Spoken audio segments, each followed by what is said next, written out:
तो हम बात करते हैं यार economic and social life during the Mughal period की।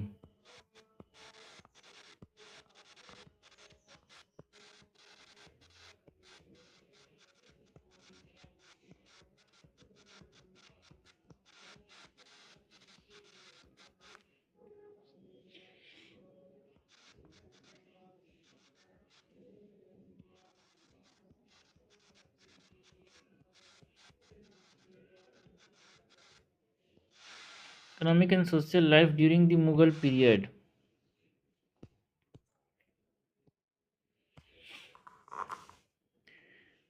सो इसके अंदर मुगल्स नोबिलिटी की बात करें, उनकी लाइफ कैसी होती थी, जो मुगल्स के नोबल्स लोग थे उनकी।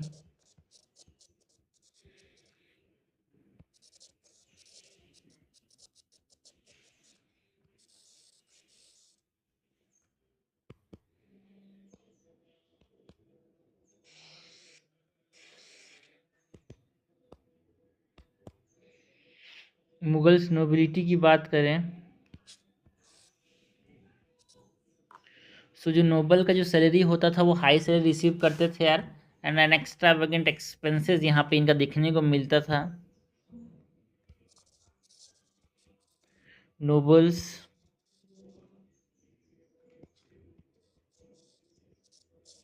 received high salaries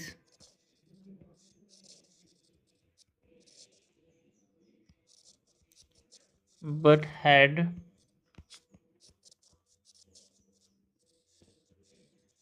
extravagant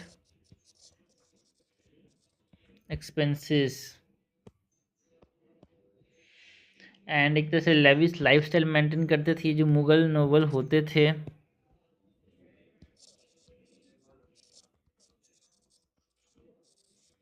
maintained lavish lifestyles with large routines, fines, ना फाइन क्लॉथ्स पहनते थे, एक्सपेंसिव ज्वेलरीज, इंपोर्टेड फूड्स खाते थे।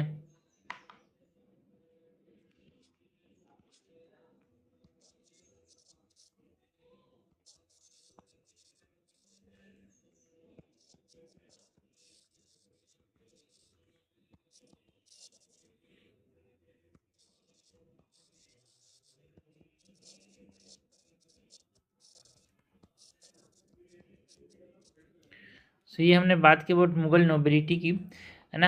एंड मतलब मुगल्स नोबिलिटी यहाँ पे दे आर फॉर्म्ड जैसे प्रिविलेज क्लास बनाते थे यार, मोस्टली फॉरेन ओरिजिन के होते थे नोबल्स जो थे मुगल्स के, जिसमें हम बात करते हैं वो टर्क्स एंड अफगान्स की।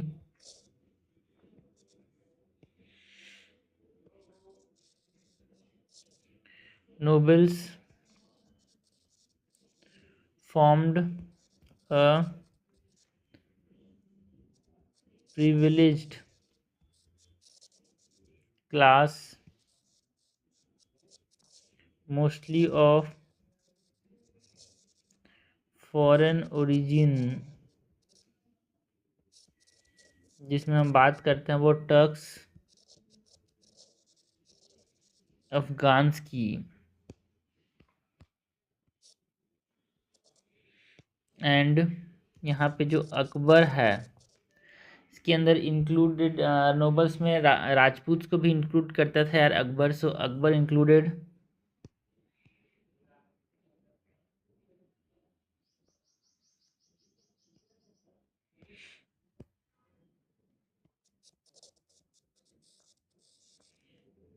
Hindus,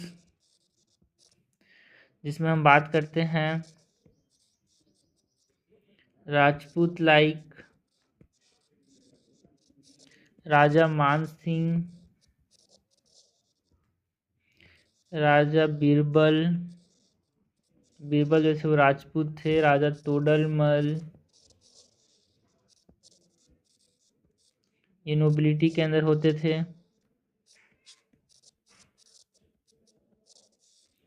and later Marathas also join the Mughal services यार।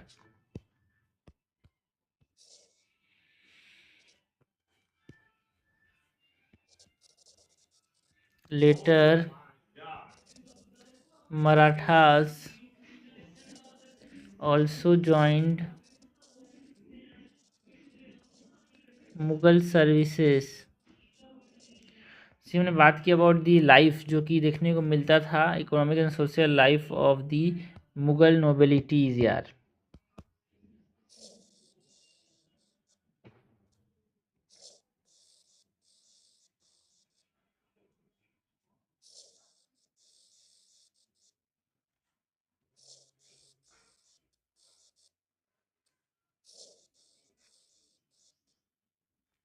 ओके, नेक्स्ट हम जो रूरल मासेस थे उसकी अगर लाइफ की बात करें,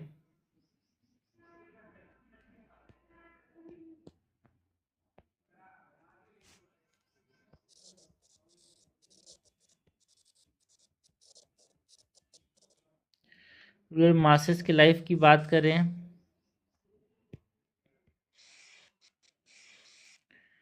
सो ये कैसी ज़िंदगी जीते थे यार। जो घी एंड ऑयल था वो एकदम चीप होता था, बट सॉल्ट एंड शुगर एक कॉस्टली चीज़ होती थी।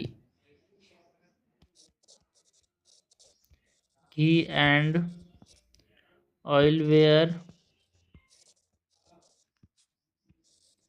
Cheap but salt and sugar were costly। Dairy products की बात करें तो दे वर अबंडेंट यार। एंड क्यों होता था डेयरी प्रोडक्ट? बिकॉज केटल के एक्सटेंसिव रेयरिंग देखने को मिलती थी, इसलिए तो घी और सस्ते होते थे। सो दूध दही यहाँ पे थोड़ा सा क्या था, अबंडेंट था। डेयरी प्रोडक्ट्स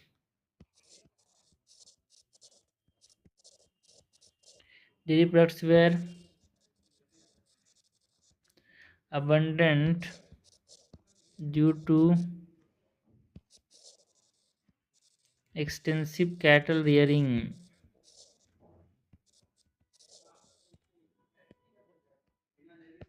एंड जो वेल्दी पीपल्स होते थे, रूरल मासेस की बात करें, वो सिल्क एंड कॉटन पहनते थे। बट जो गरीब लोग होते थे दे लैक एडुकेट क्लॉथिंग यार, कपड़ों की कमी थी गरीब लोगों के बीच, ठीक है। सो रूरल मासेस के अंदर जो वेल्दी पीपल्स थे, वेल्दी पीपल वोर silk and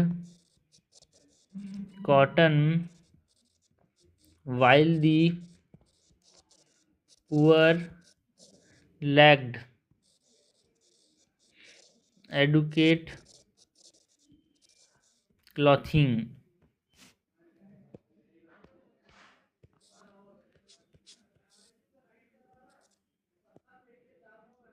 and rural masses के अंदर यहाँ पे जो स्टेपल डाइट है, इसके अंदर क्या आते थे? जो रूरल के लोग होते थे वो क्या मेन खाते थे यार? Rice, millet, pulses, fish common था कोस्टल एरियाज में, आज भी कॉमन है यार।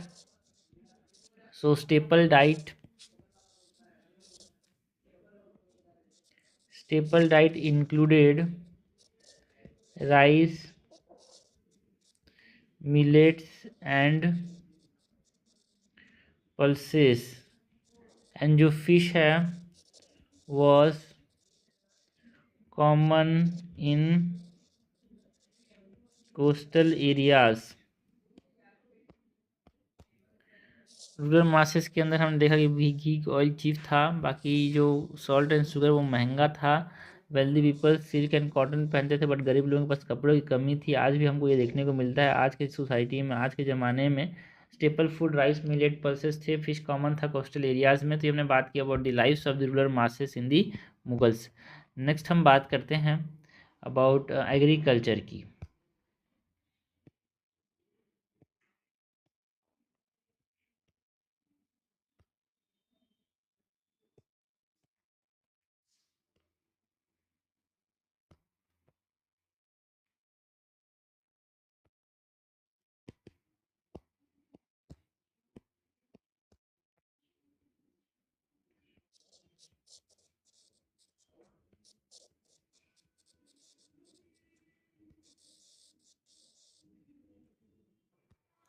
एग्रीकल्चर की बात करें सो मुगल्स के समय एग्रीकल्चर की अगर हम बात करें तो टोबैको एंड मेस को इंट्रोड्यूस किया गया था 17th सेंचुरी में। पोटैटोस रेड चिली जो थे वो 18th सेंचुरी में आए थे भाई।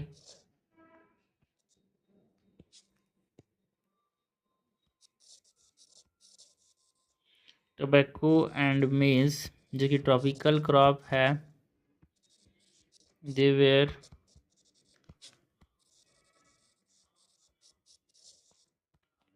introduced in the 17th century. Potatoes and red chillies की बात करें वो इंट्रोड्यूस किया गया था इन दी 18th century.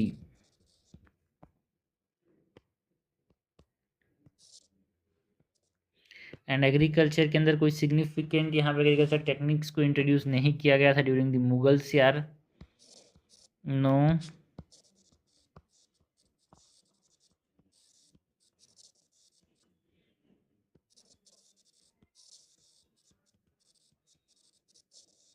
No significant agriculture techniques were introduced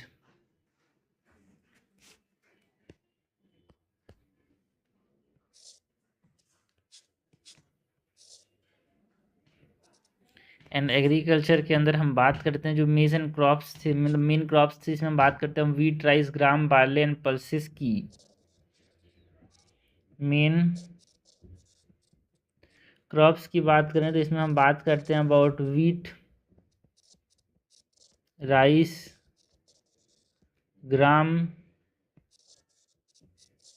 barley and pulses की। एग्रीकल्चर के अंदर जो कमर्शियल क्रॉप्स हैं उसकी अगर हम बात करें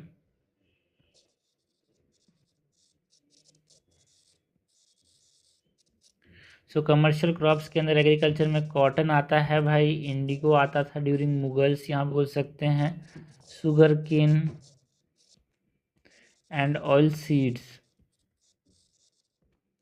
इंडिया यहाँ पे एक्सपोर्ट करता था उस समय शुगर एंड राइस को टू द नेबरिंग कंट्रीज यार।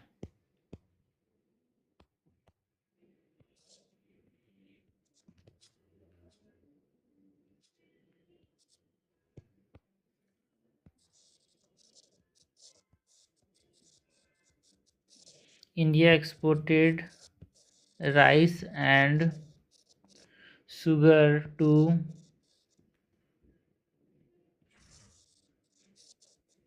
neighboring countries।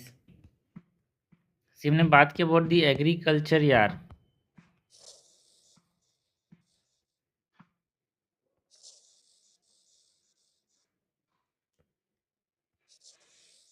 ये exported rice and sugar to the neighbouring countries.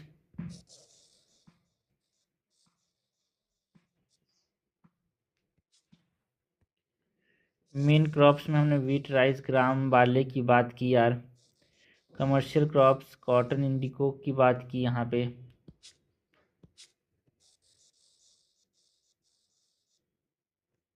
Okay, तो ये हमने बात की अबाउट नोबिलिटी की, रूरल मासेस की एंड एग्रीकल्चर की। नेक्स्ट हम बात करते हैं अबाउट जो ट्रेड एंड कॉमर्स हमको देखने को मिलता था ड्यूरिंग द मुगल्स की।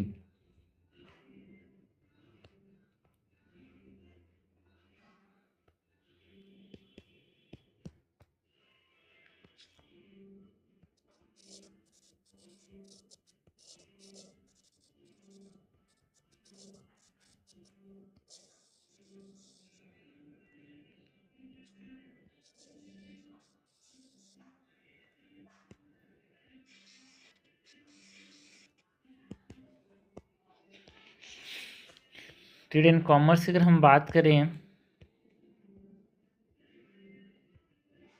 सो जो की ट्रेडिंग ग्रुप्स थे यहाँ पे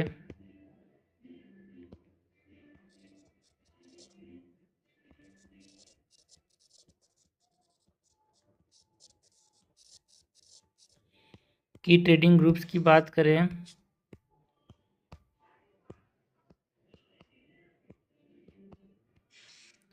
तो वो कौन से थे भाई, सेट्स एंड जो बोहार से थे है ना। सेठ जो बोरास होते थे लॉन्ग डिस्टेंस ट्रेडर्स होते थे यार, आज भी यहाँ पे उन्हीं लोग का दबदबा है ज़्यादातर। So Seths and Bohras are the long distance traders. उसके बाद बनिक्स की बात करें,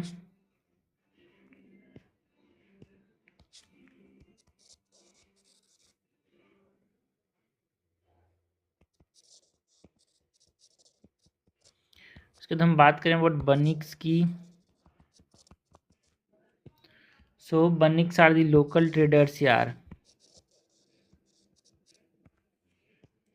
फिर हम बात करें बंजारास की। So Banjaras are the transporters of bulk good using own oxen. Transporters of bulk goods using oxen.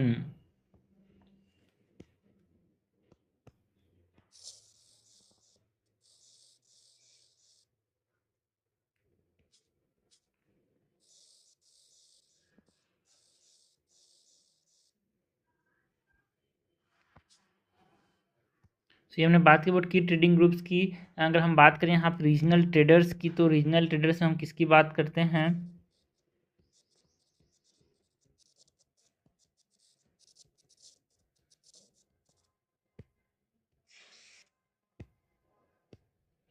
Gujarat की, गुजरात में बात करें तो गुजरात में रीजनल ट्रेडर्स में हमारे पास कौन से धर्म के होते थे? ये हिंदू होते थे, जैन्स एंड मुस्लिम मर्चेंट्स देखने को मिलते थे।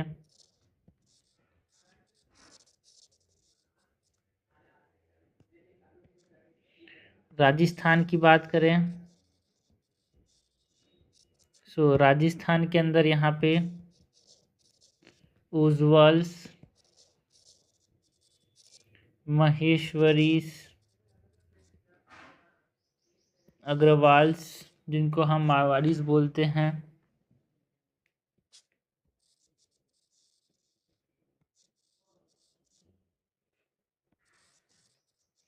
वो हमको रीजनल ट्रेडर्स में देखने को मिलते हैं। अगर हम बात करें Punjab and central India, central Asia की, तो उसमें मुल्तानीस, खत्रीस एंड अफगानीस जो थे वो यहाँ पे रीजनल ट्रेडर्स में आते थे।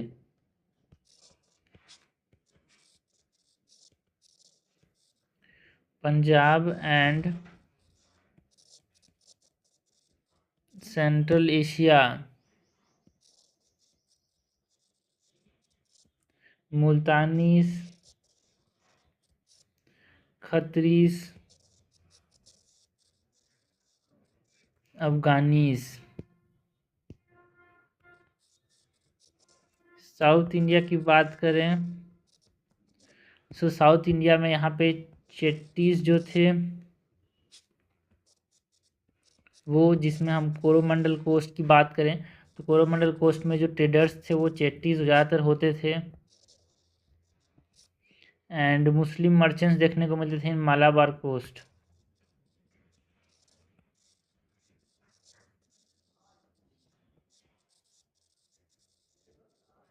ओके, ये हमने बात की अबाउट द रीजनल ट्रेडर्स की।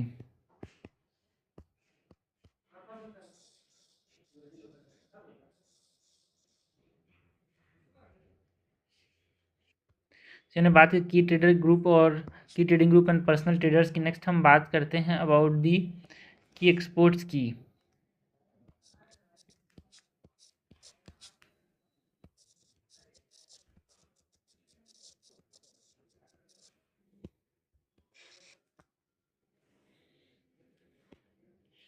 की एक्सपोर्ट्स की बात करें तो यहाँ पे बंगाल के जो लोग होते थे क्या को एक्सपोर्ट करते थे भाई? शुगर को, राइस को, मसलिन को, सिल्क को एक्सपोर्ट करते थे बंगाल के लोग। कोरामंडल, कोरामंडल कोस्ट में यहाँ पे क्या को एक्सपोर्ट किया जाता था? टेक्सटाइल को। एंड गुजरात की बात करें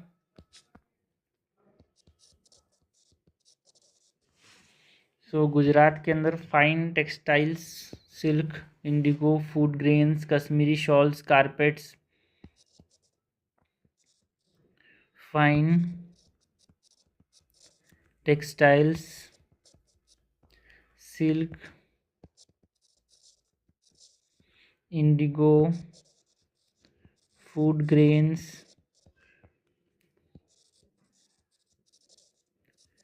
कश्मीरी शॉल्स,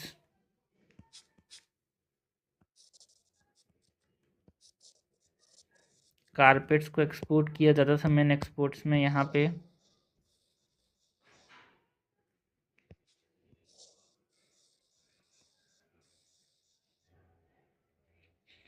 नेक्स्ट अगर हम की इंपोर्ट्स की बात करें, क्या क्या चीज़ों को इंपोर्ट किया जाता था यहाँ पे।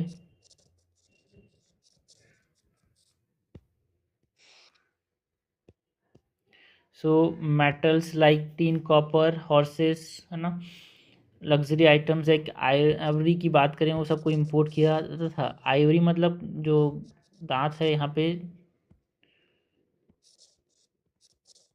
हाथी का। So metals, copper and teens को इंपोर्ट किया जाता था। वॉर हॉर्सेस, लग्जरी आइटम्स में हम बात करते हैं आइवरी की, सबको इंपोर्ट किया जाता था। तो एक तरह से बैलेंस ऑफ ट्रेड वो मेंटेन हमको देखने को मिलता था between the gold and silver imports यार। Balance of trade was maintained by gold and silver imports।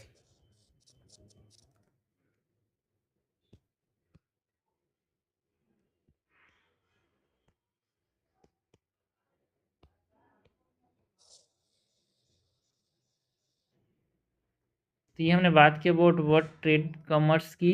इसमें की ट्रेडिंग ग्रुप्स, पर्सनल ट्रेडर्स की, एक्सपोर्ट्स की, इंपोर्ट्स की बात की, और agriculture, rural masses, Mughal nobility की बात की। ये सब हमने देखा about the economic and social life during the Mughal period.